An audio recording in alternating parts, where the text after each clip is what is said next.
Hello बच्चों, social study DElEd second semester की series में आपका पुनः स्वागत है। बच्चों, आज हम लोग चैप्टर नंबर 14 पढ़ने जा रहे हैं। चैप्टर नंबर 14 का संबंध है पवन से, आप वायु भी कह सकते हैं। लास्ट वीडियो क्लास में हम लोगों ने वायुमंडल पढ़ लिया है। इस चैप्टर में हम लोग मुख्य रूप से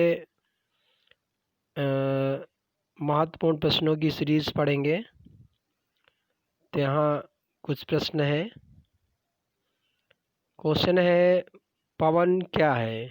अंग्रेजी में पवन को विंड कहते हैं। पवन क्या है?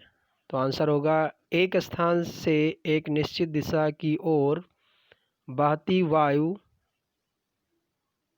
हुई वायु को पवन कहते हैं। क्या कहते हैं? पवन कहते हैं। यहाँ गलत लिखा हुआ है। अगला क्वेश्चन है, समीर किसे कहते हैं? कई बार आपने सुना होगा समीर, लोग कह देते हैं पवन को का पर्यायवाची ही है समीर। मंद गति से चलने वाली वायु को समीर कहते हैं। बच्चों, वायु का वह रूप जो मंद गति से चलता है उसे क्या कहते हैं? समीर कहते हैं। अगला क्वेश्चन है, स्थानीय पवन क्या है? स्थानीय तापमान और वायु दाब में अंतर के परिणाम स्वरूप स्थानीय पवन विकसित होते हैं। ये छोटे छोटे क्षेत्रों को प्रभावित करते हैं और क्षोभ मंडल के सबसे निचली परत में ही सीमित रहते हैं। यानी ये जो स्थानीय पवनें हैं, हम लोगों ने लास्ट वीडियो क्लास में वायुमंडल पढ़ा था। उसमें सबसे पहली परत थी क्षोभ मंडल की। कौन सी बच्चों? क्षोभ मंडल की। ये स्थानीय पवनें कहाँ चलती हैं? मुख्य रूप से क्षोभ मंडल में। अगला क्वेश्चन है, आंधी किसे कहते हैं? जनरली हम लोग पवन वायु को आंधी भी कह देते हैं। तो आंधी पवन का कौन सा रूप होता है? तो तेज और अनियमित गति से बहने वाली वायु को आंधी या तूफान कहते हैं। अगला क्वेश्चन है, वायु की दिशा किस यंत्र द्वारा मापी जाती है? वायु की दिशा किस यंत्र द्वारा मापी जाती है? तो आंसर होगा पवन दिक्सूचक, विंड वेन द्वारा वायु की दिशा मापी जाती है। अगला क्वेश्चन है, पवन की गति किस यंत्र द्वारा मापी जाती है, ज्ञात की जाती है? तो पवन वेग मापी एनेमोमीटर द्वारा पवन की गति, वायु की गति मापी जाती है। डोलड्रम या शांत पेटी क्या है? इसका विस्तार भूमध्य रेखा के दोनों ओर 5 डिग्री से उत्तर से 9 डिग्री दक्षिण तक पाया जाता है। मान लीजिए ये पृथ्वी का आकार है, ये भूमध्य रेखा है, इसके ऊपर 5 डिग्री और उत्तर से 9 डिग्री दक्षिण के मध्य डोलड्रम की स्थिति पाई जाती है। यह अधिकांश समय तक पवन शांत रहती है, इसलिए इसे शांत पेटी भी कहते हैं। यानी डोलड्रम को शांत पेटी भी कहा जाता है। अगला क्वेश्चन है, व्यापारिक पवन क्या है? यह उपोष्ण उच्च दाब पेटियों से विषुवतीय निम्न दाब पेटी की लगातार इसी दिशा में बहते हैं।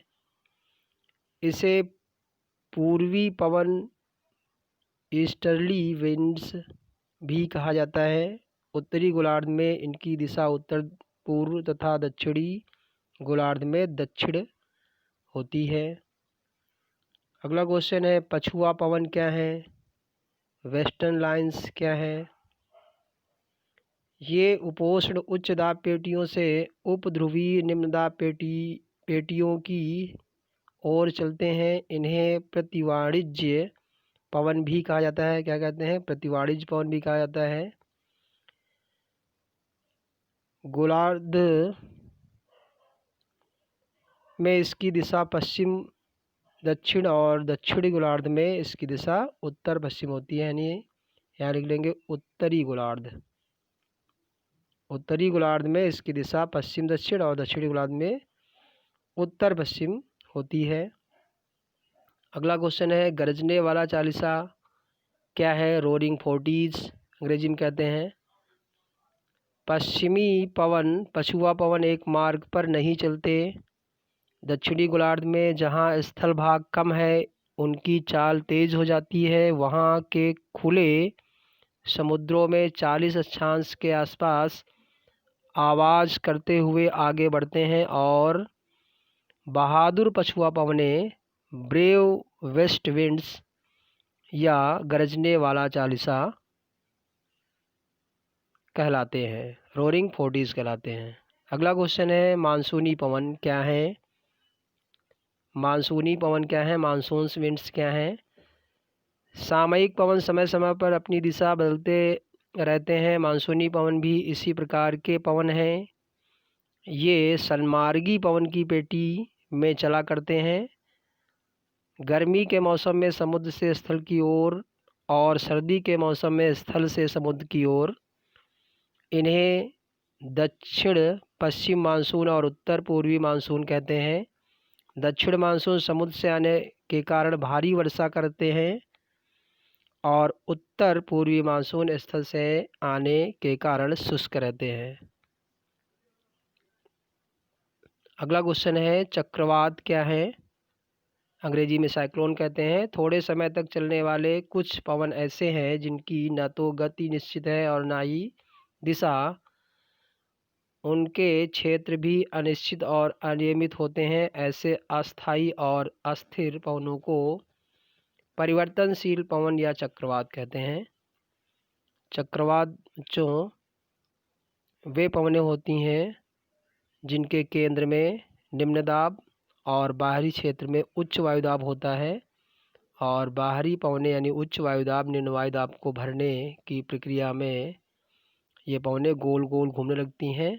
ऐसी स्थिति चक्रवात या साइक्लोन की कहलाती है। अगला क्वेश्चन है, ध्रुवीय पवन पोलर विंड्स क्या हैं? सहध्रुवी उच्च दाब पेटियों से उच्च ध्रुवीय निम्न दाब पेटियों की ओर चलती हैं। उत्तरी गोलार्ध में इनकी दिशा उत्तर पूर्व और दक्षिणी गोलार्ध में दक्षिण पूर्व होती है।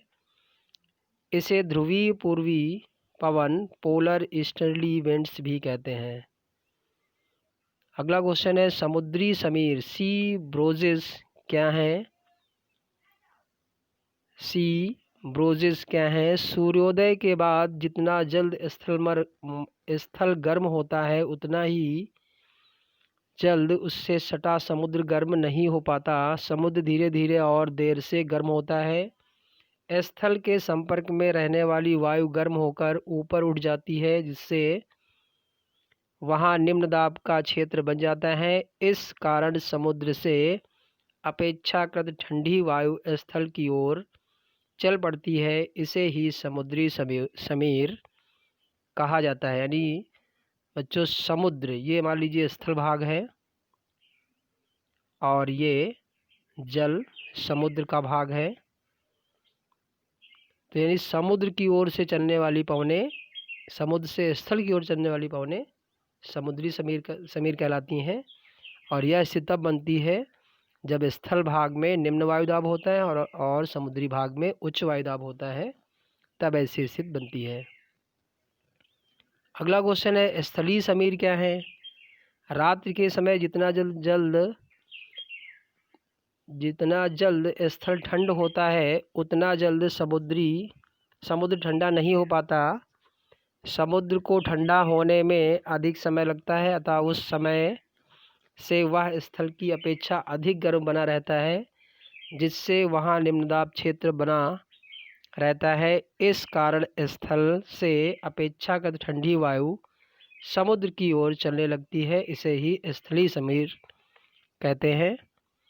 तो बच्चों, अभी हमने बताया आपको, ये मान लीजिए स्थल भाग है और ये समुद्री भाग है। तो जब पवनें स्थल से समुद्र की ओर आएंगी तो ऐसी पवनों को स्थलीय समीर कहेंगे। और यह कंडीशन तब बनती है जब समुद्री क्षेत्र में निम्न वायुदाब होगा। कैसा वायुदाब होगा? निम्न वायुदाब होगा और स्थल भाग में उच्च वायुदाब होगा। तो ऐसी स्थिति में जो पवनें चलेंगी उन्हें स्थलीय पवन कहते हैं। छात्रों, आज की क्लास यहीं ओवर होती है। छोटा चैप्टर था, इसलिए हमने प्रश्नों के माध्यम से इस चैप्टर को पढ़ाने का प्रयास किया है। कहीं भी आपको कोई दिक्कत लग रही हो तो आप प्रश्न पूछ सकते हैं, उसका आंसर आपको दिया जाएगा। अपना ध्यान रखें, पढ़ाई करते रहें। धन्यवाद।